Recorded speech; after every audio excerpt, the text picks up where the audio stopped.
Hello everyone and welcome back to the Football Tribe UG channel. Robert Kesakos is your usual suspect as always. Hope you've had a wonderful weekend. Welcome back from it all and you're having a great start to the new week. Yes, I did miss you guys over the course of the weekend because there wasn't plenty of Premier League action to maybe chat about, but that notwithstanding, other engagements did back for me to be here as well.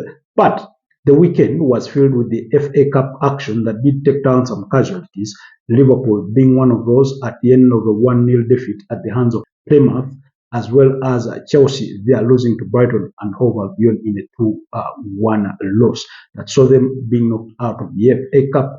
Tottenham Hotspurs were also knocked out at the hands of Aston Villa and all that. But anyways, today I wanted us to sit here and discuss the plans for Arsenal this summer. This coming summer, I envision a massive exodus from the Emirates Stadium, and there's have on my list I have a whooping 13 players, possibly 14, that are destined to leave the Emirates Stadium by the end of the summer of the year 2025. And I'll give you my reasons as to why I think that will be the case on some players, while the others, the writing is just on the wall. It is just a matter of time for that to happen. So let's dive right into it. So among the players I do expect to depart Arsenal is Jorginho. There, signed from Chelsea in February 2023. He will be leaving Arsenal to join Flamengo because it is reported that he does have a pre-agreement contract with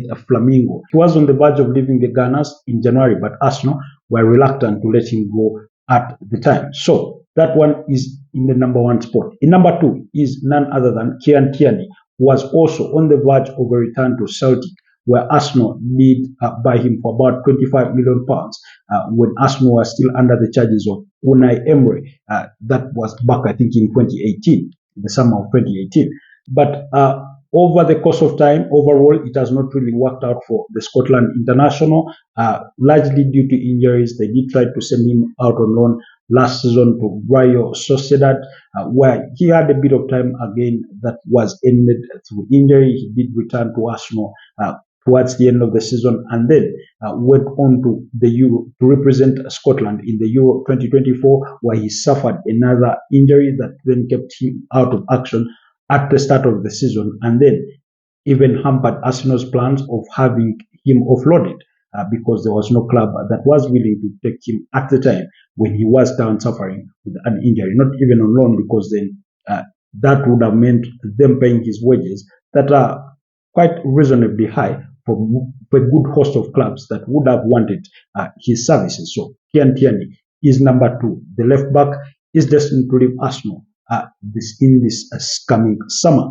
In number three is Reece Nelson. Reece Nelson is currently on loan to Fulham, although he did suffer an injury that compelled Arsenal to bring him back to do his rehabilitation at London Colony. Yeah, so despite going out on loan to Fulham, yes, he had a good start to the season, to be fair, just as much as his counterpart in Emily Smith-Rowe, who had completed a permanent move to the same side. But Reece Nelson, beyond that fresh start, he's not had really quite the impact. Despite putting pen to paper to a new contract prior to his departure on loan to Fulham, I do suspect that Arsenal will be eager to offload this one come the summer of 2025. The other player is Nuno Tavares. Some of you may have forgotten about Nuno Tavares, but he's had an ugly, impressive season so far at Lazio, where he is on loan with an option to buy for about, I think, 9 million euros or thereabout. So I do expect him to permanently leave Arsenal at the end of the season. Then another one is an on-loan figure in Albert Sambi Lokonga. Albert Sambi Lokonga did leave Arsenal again this summer on loan. He did spend last season out of loan at Luton Town, and then last summer, he did leave Arsenal to join Sevilla on a season-long loan. Of course, his season has equally been hampered with some injuries. He had not had a bad start to his spell with Sevilla, but injuries did hamper his progress. And I mean, beyond that, we've all known that Mikel Arteta has not been afraid to count his losses on such transfers and then let players go or sell them off when things have not really worked out the way he had hoped that they would. So Albert Sambi Lokonga is one of those figures that I do expect to leave permanently Arsenal in the coming summer. Then the other figure is Fabio Vieira, another Arsenal player that is out on loan back to his parent club, FC Porto. I do not think he has had the impact that both clubs had hoped he would have when they were making this deal. Of course, Arsenal demanding that FC Porto guarantee playing time for the Portuguese international, but despite that, playing time for as long as he's been available, he did suffer an injury at some point again in the course of the season, but it's not been as impressive as we had all thought or as both sides had hoped it would be. And I do think that Mikel Arteta, at the end of the season, when players return back to the club and all that kind of thing, he will be eager to let Fabio Vieira move on with his career and ply his trade elsewhere. Then the other player is the goalkeeper Neto. Of course, this one is on loan from AFC Bournemouth. He's not really had so many games to play because he was cup tight for the Carabao Cup, and then he did feature in one of Arsenal's games in the UEFA Champions League. I think that was against Girona in the absence of David Wire and that kind of thing. But overall, you cannot fault him for the lack of sufficient playing time that you could use as a measure to grade him and say make the deal permanent. But I do not think Arsenal will be making that deal permanent. So I do think that Neto will return to his parent club in AFC Bournemouth. The other player is another player to Arsenal on loan, that is none other than Raheem Sterling. The England international has not impressed overall at Arsenal. Yes, Edu Gaspar Dawood, before stepping down from his role as technical director, he had spoken about Raheem Sterling's transfer as a deal that was not on the books for them, as one that wasn't on the plans for them, but given the necessities of the squad, they deemed it right to be done at the time, at the close of the summer transfer window prior to the start of this 2024-2025 Premier League campaign. But overall, I do not think it has really worked out. He did miss a penalty against Girona. I think he was on target in one of Arsenal's Carabao Cup fixtures, but overall, he's not had an impressive loan spell with the Gunners. Partly, for me, it's again due to the limited playing time that he's been accorded. That notwithstanding, the chances he's been given, he's not really been the marksman. He's not come out shining out on top. So I do think Arsenal will let him return to his parent club, Chelsea, at the end of this season. Then, the other player that I do think will leave the club is Zinchenko. Yes, Zinchenko had earlier been reported to be reported by the likes of Bayern Munich, among other clubs that would be interested in his services. For me, I do think Arsenal have advanced past his services. Not that he's not a good player. I do think he's a fairly decent player who prefers, of course, to play dominantly in the midfield, although oftentimes he's played at left back and that kind of thing. But all that notwithstanding, given his injury history and all that kind of thing, coupled with the lack of consistent game time when he has been available for selection, I do think once you put all those factors together, Arsenal will agree to let their £35 million signing for Manchester City, I think prior to the start of the 2022-2023 campaign, they will have to let Zinchenko go. So I do think Zinchenko will leave the club. The other is Jakub Kiwior. Yes, the versatile Polish defender there, who is a centre back, come left back. He's been called upon to save the club on multiple occasions when maybe Gabriel Magalhaes is absent, when William Saliba is absent, and all that kind of thing. When Arsenal fell short on left backs and all that kind of play, he's been called upon. He's been called upon to see out games when Arsenal are having a narrow lead and that kind of thing. Overall, he's not a bad player. For me, he's a very good player. He's a very good squad player to actually have because of his versatility. He ticks all the boxes of being an Arsenal squad player. Now, given his young age, of course, he would want more playing time. He would want to consistently play. He would want to be, the marksman for his national team at that centre back, which he is, of course, by the way. But I do think the lack of enough playing time for the Polish defender will cause him to want a move away from Arsenal. During the course of last summer, there were a host of Italian clubs that were, interested in his services, including Juventus, the likes of AC Milan, the likes of AC Roma, as well as I think there was also speculation linking him with the move to Inter Milan, but all that did not bear any fruition. But Arsenal were happy to keep him, given what their demands were in that backline. So they were happy to retain him, but unfortunately, overall, I do think that they look back to this. It was never a bad deal signing him. I think from Spezia, and but overall, basically because of the lack of enough playing time, is why the defender may ask to leave, and Arsenal may not stand in his way when it comes to the player making those demands, maybe through his agents and all that kind of thing. Then the other player for me is Takahiro Tomiyasu, signed from Bologna, I think, in the summer of 2021, leading to the 2021-2022 Premier League season. He had a very impressive start to his Arsenal career. We were all impressed by him, his versatility, playing at right back, left back, centre back, and all that kind of thing. But unfortunately for the Japanese international, ever since that season, all the subsequent seasons have been nothing but injury troubled for him. Particularly this whole season, he's hardly kicked a ball for Arsenal. He's hardly kicked a ball for Arsenal because he had just returned from injury, suffered another setback, and then got another injury and all that kind of thing, to the extent that Arsenal or Mikel Arteta recommended that the player goes away from the club to seek rehabilitation from a different whole space. Now, from what I gather currently is that he is stepping back, he's stepping up on his recovery and is on the verge of returning to the squad. I think probably by mid-March or slightly sooner or slightly later than that, around that kind of period of time.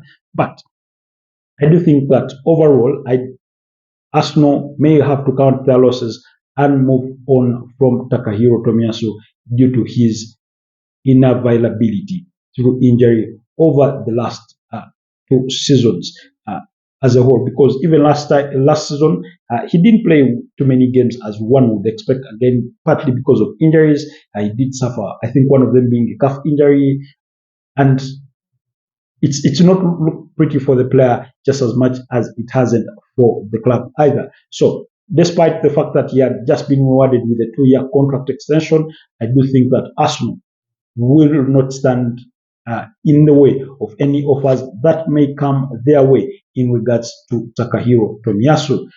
Then, moving on, the other player for me, I do think, is Gabriel Jesus. Gabriel Jesus, I do think, has outlived his Arsenal career. Why? Because I do think competitively, Arsenal have increasingly moved away from his stature of player, but that is partly because of the injury troubles he's also had in the last 2 seasons, this inclusive as well, because right now he's out injured for the remainder of the season. He did suffer an ACL injury, that's an anterior cruciate ligament injury, so to his knee, and of course he did go for surgery. Now, my anticipation is that should Gabriel Jesus recover on time prior to the start of next season, that means, let's say, maybe by the time we're in May, which is much unlikely, but possibly anywhere between June and July, I do suspect that if he has recovered at that time, then Arsenal may look to cash in on him at whichever that they can milk out of him. Of course, my expectation is that there won't be too much interest from European clubs, given his track record when it comes to injuries. Never mind that he doesn't score enough goals, in my opinion.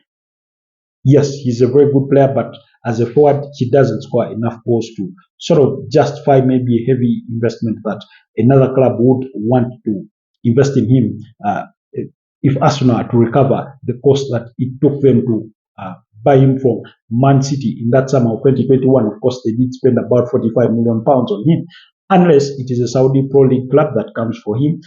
But if my gut feeling would be that maybe a club from his home country back in Brazil, like maybe a Flamengo, maybe Santos, could be the one that comes to to try and make a deal for him. But should he recover, because this is very conditional, because if he doesn't recover on time prior to the start of next season, then it will be very difficult for Arsenal to move him on. But should he recover on time, then Arsenal will not hesitate. At least I do think so, to move him on, because Arsenal it is already being speculated that they are looking at signing two attackers, and one of those that has been speculated in the direction is none other than Lisandro Martinez at Inter Milan, the Inter Milan captain. And then, of course, Benjamin Sesko. We all know Arsenal's, long-standing interest in the RB Leipzig forward. So I do think Gabriel Jesus could be the other player that does move on from Arsenal in the summer, should he recover from that injury just on time prior to the start of next season. And then the other player for me is Leandro Trossard. Now, this one is a bit of unconventional. Why? The reason as why for me he does make this list is because of his contract situation. Arsenal did put a contract offer on table for him. They have been in contract negotiations for quite some time now, but they are yet to reach an agreement. Now, Arsenal's offer, from what I do gather, is that they wanted to offer him 1 year with an option to extend for another year, and yet he wanted at least 2 years with an option to extend for a further year, and Arsenal were reluctant to offer that kind of deal. So the player, of course, did decline Arsenal's offer. So that means that should they fail to reach an agreement on contract terms, then hesitantly Arsenal will have to let him go. But I do think that entirely, given in the whole scope or context of things, they wouldn't want to let him leave, because he's another good squad player. He's one of those players that could come off the bench and give you the impact that you want in a game. We've seen his impact overall ever since signing him from Brighton and Hove Albion, when Arsenal had missed out on signing Mykhailo Mudryk from Shakhtar Donetsk, who eventually ended up at Chelsea. Never mind that things have not worked for him there at Chelsea. That's Mykhailo Mudryk. But for Leandro Trossard, it's no secret that there was strong interest in the summer and subsequently rumors in January about interest from Saudi Pro League clubs. I think those ones would be very interested in signing him. How much would he fetch for Arsenal? It would be anywhere between possibly anywhere between 12 to 20 million pounds, thereabout. Remember, Arsenal did sign him for about 27 million pounds. So I do think that if you do get a Saudi Pro League coming, you could milk a 15 million, anywhere between 15 million pounds to 22 million pounds, thereabout. But I mean, that's what I do think that may happen should the two parties, that's between Arsenal and Leandro Trossard, fail to come to terms to a new contract. Then the other player that I do think that could leave Arsenal, unfortunately, and this one I have to add on, unfortunately, is Thomas Partey. Why? Very, very decent player, very good midfielder. I think the best there is in the Premier League, in my opinion, as far as playing that deep lying role is concerned. Now, I do not think that it is in Arsenal's best interest to let Thomas Partey go. I do not think it's in Arsenal's best interest to let Thomas Partey go. Why? Especially in a window where you're losing Jorginho. Yes, the two players are different, and maybe Arsenal, of course, like we did discuss last time, for those of you that watched our very last episodes, that's under the shots on the YouTube channel, is that Arsenal want to bring Martin Zubimendi as Jorginho's replacement. But the question remains, who do you replace Thomas Partey with?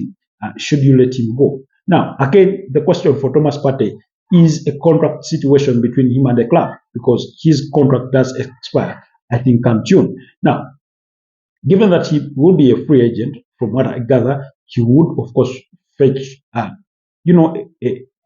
hefty transfer fee for wherever he may go. Now, it goes without saying that he himself has had his Arsenal career hampered with injuries, leading to inconsistencies in some spells of the season in his play. But overall, he's a very decent player. I do think he's that kind of senior squad player that you would want to retain at the club, at least for another year or two. And that's why in our very last video, we were discussing about the reports that we had received that Arsenal were planning to give him a 2-year contract in the aftermath of his impressive display against Man City. But his display goes beyond that Man City game because he's had a very decent season whenever he has played. Yes, of course, like any other player, he's had, games that are not really going his way. But overall, I do think Arsenal should retain him. But should he fail to come to an agreement with the club on contract terms, then unfortunately he may also leave London Colony in the summer. So for me, those are the players that I do think will leave Arsenal this summer. And maybe next time when we do create the time, I will be taking you through the plans that Arsenal have as far as their summer transfer business should look like.